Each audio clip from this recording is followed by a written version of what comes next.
This is a Q&A, so it's an opportunity for yourselves to put a question to either Margie or to Nick about this movie, which is now in its 25th year. So I think it's aging really, really well. And I think there's a first questions at the back somewhere. Is it? Yeah, it's over here. Over there, sorry, yeah. Yeah. I'd quite like to say something first. Oh, yep. Can I, Yep. Is that okay? I just think it's really interesting watching the movie. I haven't actually seen the movie for a good however many years, 20 years. And what struck me particularly was all of the emphasis on Soviet Union and the fact the Soviet Union then was big, powerful and permanent, and that's now gone, and a little film like that of Brezhnev 25 years later is still being screened and enjoyed and watched by people, and I think that says something both about the film and the world that we live in. That was the biggest sort of the thought that came from me. Go on, lads, what was you saying? I thought that film was hilarious anyway. It's probably funny, had these stitches in the back. But I just wanted to say, what inspired you to get into acting? Where did you go when you was younger or anyway? My mum and dad, my mother was a great natural actress. She became the mayor of Kirby, you know, and my dad was an ex-jocker. And so we come from really good Liverpool stock. And my parents loved the movies, they loved Hollywood. And so it was imbued into us when we were kids. And the one thing they gave us was confidence. And you didn't realise that's what it was called, but that's what my mum drummed into us. But I went to Elliot Clark's. Do you know Elliot Clark? Yeah. I went there, I went to that drama school. I was only there 9 months and then I got pregnant. So I had to, you know, leave it for a while. But I've got no certificates, if that's what you mean. I just wanted to know what you got, how you got into acting, like, so... Well, it was... Elliot Clark. I went to drama school and I did stuff in music. But me and our Frank, we've always been really, really close. He's only 12 months younger than me. And I went off to Paris to try and become a singing star. And while I was there, our Frank, he said, look, your name's Margie Clark, not Petula Clark. I can get home. So, he wrote it while I was away. And I was busy, you know, like, trying to find stardom somewhere else in another country, and it was really, really difficult. And it was like Dorothy in the Wizard of Oz. It was in my own backyard. How close is your personality to the character you portray in the film? I'll be telling. Yeah, I certainly haven't been to bed with as many men as Teresa has in a letter to Brezhnev. She's an archetypal Liverpool character. You know, you get lots of girls who, we all went out on the town together. You didn't need any money in them days. You could go out with 50 pence, couldn't you, Sandy? You know, come back with the 50 pence in your knickers. You know, and so it's a classic Liverpool type. You know, what I like about that character, she's all front. And Alexandra Pig's character, she's the winsome girl next door, you know, and even though you think my character is the one who's got the guts, she hasn't. She's like the lion in the Wizard of Oz, where she hasn't got the courage, really. It's Alexandra Pig's character that has.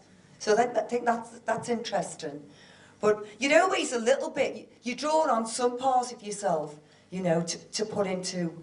There's an expression I do, you know, when I go over to, when I say I'll just go over and get a light off them, yeah? And I know that in my head, I'm thinking about filth, about sex, yeah? And I pull this expression, and I look the image of my mother, and it freaked me out, because I thought, well, that's what my mother must be thinking when she looks like that. As a care behind myself, can you just tell me, where did you find that island from Teresa's mother? Because she's absolutely amazing. The mother? Yeah, where did you find her from? Was that part especially written for her? Oh, Frank found her. Frank, are you there? Mandy, wasn't it? Yeah. She's amazing. What's Mandy's second name? Arlene Walsh. Arlene Walsh, that's right, yeah. And our Frank found the mother, and she was so like our own mother. Well, I was just going to say, because she is like the typical mother from Kirby in the 80s. Well, that matriarchal, you know, they all got shipped out from the centre of town. They didn't want to go, you know. Most of them didn't want to go to Kirby because it meant that we were all away from the action. And Kirby gets so many shouts in the movie, you know, it puts it on the map completely. And she was like me, mum. My mother used to go to confession on a Saturday, come back the house, and we'd all be, you know, shouting and screaming, and she'd come, and shut up! Just come from confession! Poor man. Just one of the things, did you ever find out who Nick Peace's hat? What was that? Did you ever find out who Nick Peace's hat? No, we never got onto that. That hat's still missing, you know. But one of the great things about Brezhnev, it's so brilliantly written. It is, it's superb. Every line of dialogue in it is carrying some gorgeousness to it. And you can always tell if a film's been well made. Every little part in it is brilliant. So everyone who makes a contribution to the film, you know, if you're making a film and everyone gets on, it goes up onto the celluloid, it's distilled into the movie. Do you agree with that, Nick? You'd have murders on film sometimes, don't you? Yeah, no, absolutely. But I think the writing is fantastic, and the author of the movie, together with everybody Get else, up, is Brian! up there and not here. Come on! Should be standing up and... Get up, Brian! You can't go on. Yeah! I think it's a brilliant piece of writing, but I also think it's a courageous piece of writing, because at a time in the 80s, which was a very unromantic era, he came out with the most purely romantic film that was made. And I was so pleased when, you know, we were invited to get involved in it, to find some money to finish it, and then to put it in and help with the soundtrack. The price of that was that Frank and Chris put my then wife's tune on it. Yeah, so Sandy Shaw. And, but it's just a courageous piece, you know, that kind of slow motion, and that just the pure romance of the piece, as well as its earthiness and its great characters and larger than life characters in your case. Of course. But just a fantastic achievement. And I was particularly pleased because it was released at the same time as another famous film called My Beautiful Laundrette. That's right. And 4 times as many people went to see Letter to Brezhnev as went to see My Beautiful Laundrette. And I just think that said so much for the appeal of the film to everybody across the UK. And the other thing about, thanks Nick, My Beautiful Laundrette, that was filmed for 2 million. Yeah. Their budget 1.2. Or 1.2 million. Letter to Brezhnev, how much was it brought in total? About £400,000, was it? Yeah. Well, that was the cocaine budget on a Rambo movie.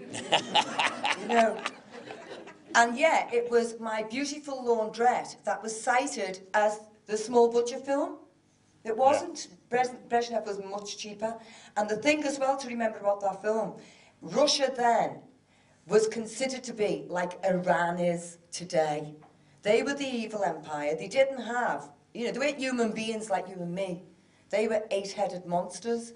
So to make that type of film, make it now and you'd be yawning, so what? Make it then, when Thatcherism was just getting going. They were really becoming more and more strong and powerful. They watched that movie too. Oh, you bet they did. They took things from it too. You know, when we're in the taxi, seems like nothing. You know, Carl Chase, brilliant actor, Carl Chase. You know Carl, don't you? Yeah. Playing the taxi driver. And Alexander Pigg says to me, Elaine says, I thought you weren't going to pay him. And I say, classic line, yeah, but he's one of us. And it was the Tories who grabbed that. Yeah, they went 2 minutes. And the other thing about the dialogue, everyone quoted from it. You go, and especially on the gay scene. Yeah, you know, our gay brothers and sisters really helped to promote it. And try and guess who we got our very first award from? Roger Shannon. Yeah, the Birmingham Film Festival. The Birmingham Film Festival's first ever film screened was Letter to Brezhnev. Great that, Rob. 1985 or 6. And our first big award went to Letter to Brezhnev. And Frank came down for the both the screening of the movie and picked up the award. And it was one of those films where the queues were round the block and round the block and round the block again to get into the movie. So, for me it was great because I was running a festival in Birmingham, but being from Liverpool, I then opened with a movie from Liverpool. So for me, you it was took Liverpool with you, didn't you, Roger? Yeah, and then Well, there weren't any movies from Birmingham. no, Still isn't, is there, mate? we're still trying to do the letter to Putin or whatever. I'm in touch with Alexandra Pig on Facebook, but I haven't seen her for years. She got married to Bernard Rose, and she took off for the States. And we went for something to eat before, and I was telling Nick Powell here, and when Sandra was over in the States, she rang me up one day. I said, what are you doing, girl? She said, well, I'm having a dinner party tonight. I said, oh, go away. I said, what are you making? She said, almond soup. I said, no, what's wrong with a pan of scouse? But she's writing now. You know, and I'm really glad that you mentioned the crew of A Letter to Brezhnev, because one of the unsung heroes is Bruce McGowan. He shot the film, and he was what's the name here who was married to him? Oh, I can't remember her name. He passed away about 2 years ago. And you know, we showed the film at, where was it, where all the music is? Up the road, the Philharmonic, yeah? And Bruce wasn't well. He was already been given a terrible diagnosis. And we were showing A Letter to Brezhnev there. He legged it. I'll never forget the sight of him running into the cinema to see it for one last time for him. And he's an unsung hero of it. Because if you look at how well that is shot. Beautifully shot. Isn't it, Nick? Absolutely Beautifully shot. And you know, little favourites like you see Eberly Street. And how long have we had that street, you know? That goes right back to near 1207. And it's still here with us. Maybe not 800 years. And how lovely our town looked when we seen the Pier Ed.